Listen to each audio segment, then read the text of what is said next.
السلام علیکم ورحمۃ اللہ وبرکاتہ۔ بسم اللہ الرحمن الرحیم۔ جمعے کی نماز کی فضیلت، ایک ایسا دن جو مومن کی تقدیر بدل دیتا ہے۔ اسلام میں جمعے کا دن عام دن نہیں بلکہ مومنوں کی عید ہے۔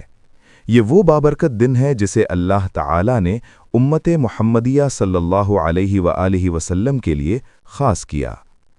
رسول اکرم محمد مصطفیٰ صلی اللہ علیہ وآلہ وسلم نے فرمایا کہ سورج جس بہترین دن پر طلوع ہوتا ہے وہ جمعے کا دن ہے۔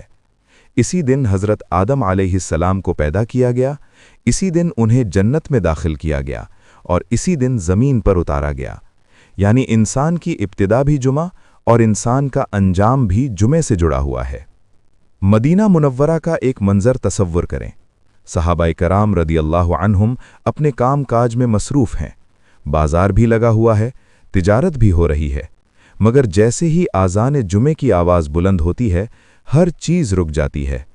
قرآن اعلان کرتا ہے، اے ایمان والو، جب جمعے کے دن نماز کے لیے آذان دی جائے تو اللہ کے ذکر کی طرف دوڑو اور خرید و فروخت چھوڑ دو۔ یہ صرف حکم نہیں بلکہ ایمان کی پہچان ہے۔ جو شخص دنیا چھوڑ کر اللہ کی طرف آئے وہی کامیاب ہے۔ ایک غریب صحابی تھے، سادہ لباس، محنت مزدوری کرتے تھے۔ جمعے کا دن آتا تو وہ صبح سے ہی وضو کر کے بیٹھ جاتے۔ کسی نے پوچھا، ابھی تو بہت وقت ہے، کیوں انتظار کر رہے ہو؟ انہوں نے جواب دیا، میں ڈرتا ہوں کہیں ایسا نہ ہو کہ اللہ کا مہمان بننے میں دیر ہو جائے۔ رسول اللہ صلی اللہ علیہ وآلہ وسلم نے فرمایا، جو شخص جمعے کے دن غسل کرے، پاکیزہ کپڑے پہنے، خوشبو لگائے اور خاموشی کے ساتھ خطبہ سنے، اس کے پچھلے جمعے سے اگلے جمعے تک کے گناہ معاف کر دیے جاتے ہیں۔ گویا ہر ہفتے مومن کو ایک نئی زندگی دی جاتی ہے، جیسے اس نے نیا جنم لیا ہو۔ ایک اور واقعہ آتا ہے۔ ایک شخص ہمیشہ دیر سے مسجد پہنچتا تھا اور پیچھے بیٹھتا تھا۔ ایک دن وہ جلدی آیا اور اگلی صف میں بیٹھ گیا۔ نماز کے بعد حضور صلی اللہ علیہ وآلہ وسلم نے فرمایا، جو اللہ کے قریب آتا ہے اللہ اس کے قریب ہو جاتا ہے۔ یہ الفاظ سن کر اس کی آنکھوں میں آنسو آ گئے۔ اسے سمجھ آ گیا کہ جمعہ صرف نماز نہیں، اللہ سے ملاقات ہے۔ جمعے کے دن ایک خاص گھڑی بھی ہوتی ہے جس میں دعا رد نہیں ہوتی۔ صحابہ نے پوچھا، یا رسول اللہ صلی اللہ علیہ وآلہ وسلم، وہ کون سی گھڑی ہے؟ فرمایا، عصر کے بعد سے مغرب تک کے وقت میں تلاش کرو۔ اس وقت آسمان کے دروازے کھلے ہوتے ہیں، فرشتے آمین کہتے ہیں اور اللہ بندے کو خالی نہیں لوٹاتا۔ اسی لیے بزرگ کہتے ہیں، جمعے کی شام مومن کے لیے خزانہ ہے۔ ایک بزرگ کا معمول تھا کہ جمعے کے دن کسی کو تکلیف نہ دیتے، حتیٰ کہ جانور کو بھی نہیں ڈانٹتے تھے۔ کہتے تھے، آج رحمت نازل ہوتی ہے، میں کیسے سختی کروں؟ یہی جمعے کا ادب ہے۔ دل نرم ہو جائے، زبان نرم ہو جائے، رویہ نرم ہو جائے۔ رسول اللہ صلی اللہ علیہ وآلہ وسلم پر درود شریف کی کثرت کا بھی یہی دن ہے۔